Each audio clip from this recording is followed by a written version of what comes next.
Hello, I am Mudita, and welcome back to Satisfactory Experimental. I have been messing around with the new 1.1 update for a few days now, and I absolutely love it. If you want to give it a try, don't forget to back up your saves. There are so many things to talk about with this update, but today let's just talk about load balancers. A load balancer, or belt balancer, is a set of mergers and splitters that allow a pioneer to take belts of equal or unequal amounts and convert them into any other amount of belts, granted the belt speeds can handle it. For example, I can take a belt of 60 and a belt of 120 and turn it into 2 belts of 90 each, or 4 belts of 45, or 5 belts of 36, and so on. In the 1.1 update, mergers and splitters can now be added onto the middle of a lift, allowing the input and output to be vertical. This has tremendously simplified creating load balancers. However, there is still one or two tricks to making them. Let's get into it. I've broken this down into 2 easy steps. Right here we have what is basically the most simple balancer you have, a 1 to 2. We're inputting 1 belt, and we have an output of 2 belts. Now I'll show you how you can switch these to be pretty much any number within reason. So this starts with the second number. How many belts do I need at the end? Let's start with something fairly basic. We'll do a 2 to 3 load balancer. So I want to input 2 belts and have 3 equal belts exiting. I need an output of 3 belts. So what I'm going to do is to create a 1 to 3 balancer. And there it is. Pretty simple and obviously kind of a little silly to do, right? But just trust the process and it'll all make sense. And I'm just going to save this as a temporary blueprint. And now I'm going to grab that temporary blueprint. I'm going to go ahead and get it somewhere close and lock it in place with H. And now with 1.1 we have vertical nudging. So I want to nudge this 3 meters. 1, 2, 3. And then I'm going to nudge it right on top of the other one. And go ahead and place it. Now I have a place to input the 2 belts. Now I just need to merge up the outputs. So what I want to do is merge up basically each column. These are all just placeholders. You don't actually need them. It'll make a lot more sense when I do a more complicated one next. So the next step is you're going to grab your lift. Now I like to use whatever belt speed is basically the lowest required so that I can watch everything move around and the belts will be more full that way. However, this is the one thing I'm going to highly recommend. Just use whatever your highest speed is, and that'll make a little bit more sense on the next one. Alright, so with our lift, this is also just kind of a preference. I personally like to have a little bit of space. But you can have this connect to the bottom splitter, and then just bring it up a couple spaces. And then this one would go there. And then this one would go right here. Next, I'm going to grab my merger and then rotate it so that the input is facing the splitter. And you lock it in place. You can still lock it, however, it won't actually let you place it for whatever reason. And there's no nudging or anything like that. But it does let you make sure that everything is lined up. So I'll unlock it and then I can place it. So this is why I don't like doing it this close, is I can place this belt and you can still change it in the future if you need to. It's just kind of a pain to get in there sometimes. So I preferred giving it a little bit more space, and I just like to see all the things moving around. But you can do it as tight as this if you like. And then you're just going to place a merger on the other 2.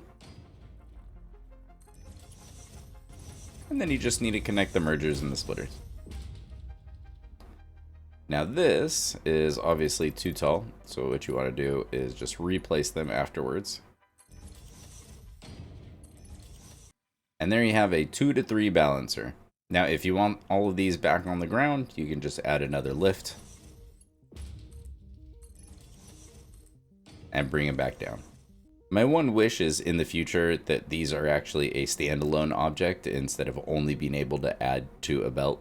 I would really like to be able to basically roll with the scroll wheel between all 6 orientations.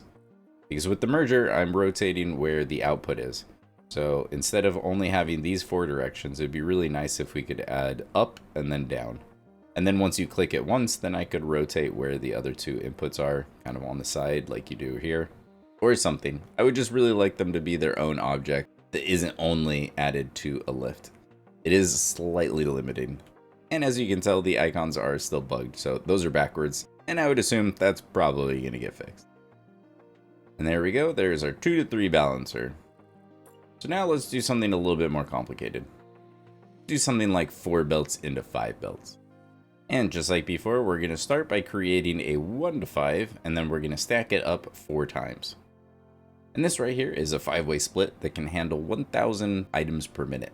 This particular setup can't actually deal with more than that. If you need to utilize completely full belts, there's another way to do this. And if you'd like a deeper dive into a 5 or really any of the prime number splits, there should be a little video card up in the corner. But trust me, with this, you can plug in 1,000 items per minute and you'll get 5 belts of 200. This is also a bit more spaced out than you need it to be. You could definitely shrink this by another meter or 2 if you wanted. I just liked where everything kind of lined up. And now that I have it saved as a temporary blueprint, I can do the same thing where I'm going to lock it in place. I'm going to nudge it up 3 meters and then over and on top of the existing one. So there's the first one.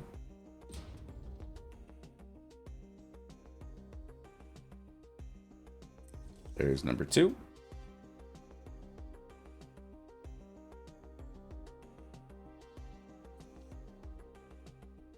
And there's 3 and 4. So I am going to have to delete and replace most of these, but they are in the right place to get this started. So we can just leave the first one. And the reason I go up higher than I need to is when you have the merger, once you get close to the very top, it will often snap to the very top. So it's just a lot easier just to have some extra space, just so I don't have to worry about that. It's a little bit easier just to get these to snap on right where I want them to go. Just like that. And this right here is why I recommend building these with the highest lift that you have. Because if I didn't want this to be Mark 6, I guess you can actually highlight them. I don't know how reliable highlighting them like this is to switch them. So it's just easier to use your highest speed belt in my opinion.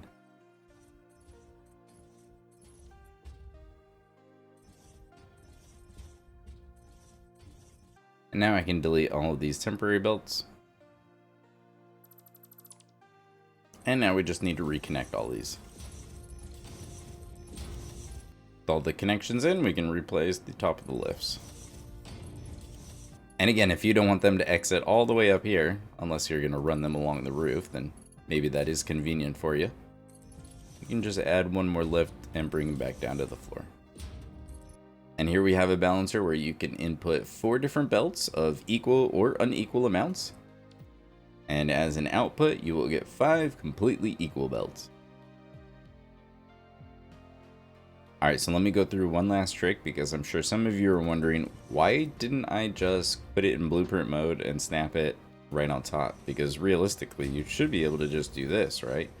And this method does work well if you want to do a condenser. If I wanted to take 4 belts and condense it down to 3, assuming all the belt speeds work out. But why don't I do that instead of just merging them up over and over again? And let me show you. So let's place a couple things down. So right here you can see it doesn't line up very well with, well, I guess maybe nope, not even every other one. These are just all going to be off if we did it like that, which makes sense. But now if I did this, I lock it in place, I lift it up 1 meter, lock it in place, lift it up a meter, lock it in place, lift it up a meter. The bottom one fits. The second one, you've got a little bit of a curve. The third one, a little bit more. And yeah, it's just going to keep getting worse and worse. So unfortunately, stacking them isn't quite the same spacing as really anything else. So like I showed, instead of stacking them right on top of each other, just lock them in place. 1, 2, and 3. And just in case it wasn't too clear, the reason why you want to go 3 meters, you could do 4 meters and you could have a little bit of gap if you wanted to be able to see this. But that is as short of a distance as you can go with these. With these stacked on top of each other, this distance right here is going to be 3 meters in between them. And you can't get these placed any closer than that. You can try, but that's as close as it goes. And whenever you lock them in place, you can nudge them, but it won't stay as soon as you unlock it. And that's the reason for locking it in place and doing the whole nudging 3 meters thing. So while I'm waiting for the new day, I'm going to go ahead and just set up a real simple demo so that we can see these all in action. All right, I've got 3 to test out, and we'll run through all the numbers as we go. So to start, we'll do a 2 to 3. So I'm going to plug in 2 belts, and then we'll have 3 on the outgoing side. And then a 2 to 5. And then this one is essentially a compressor where we're going to take 5 belts and we're going to bring it down to only 4 belts. And this will definitely work if all of the belts are completely equal, but where is the fun in that? So what I did with all of these is it's got basically one of each. So there's a Mark 1 and 2 for each of these. And then with these ones, we've got 1, 2, 3, 4, and 5. So let's go ahead and plug this first one in.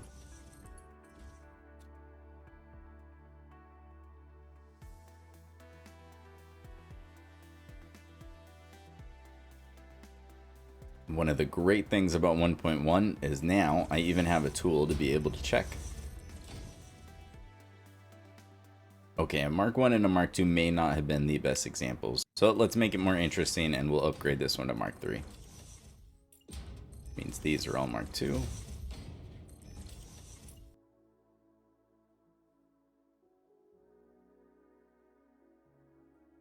Now they read 110, so I think if we take a look, we've got a 270 and a 60 belt, so that is 330.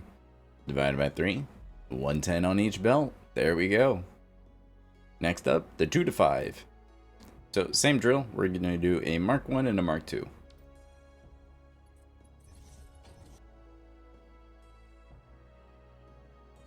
Let's check our numbers. Mark 1 and a Mark 2 is 180, split evenly across 5 belts. We should be looking at 36 on each one.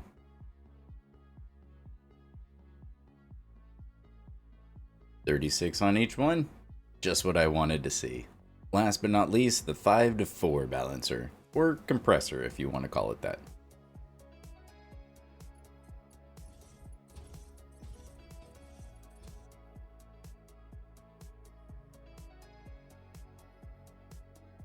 Let's check those numbers. I've got a Mark 1, Mark 2, Mark 3, 4, and Mark 5. So 1710. I should be looking at 427.5. So it's probably going to alternate between 27 and 28 would be my guess.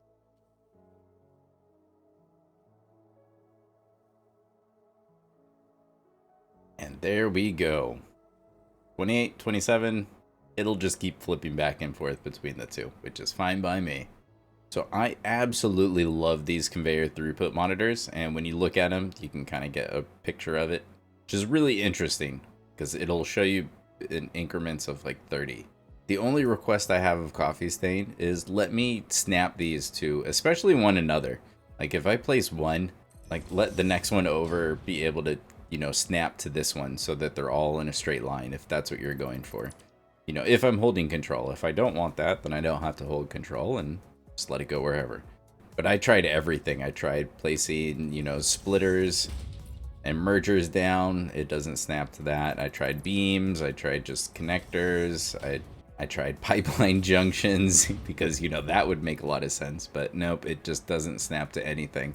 So I would love if I could snap it to places just so I could get it, you know, just directly in the middle of things. Something tells me I'm not alone and there's other people that would like to line them up dead center of a foundation or something like that. But who knows? Maybe I'm crazy. And that is going to do it for this one.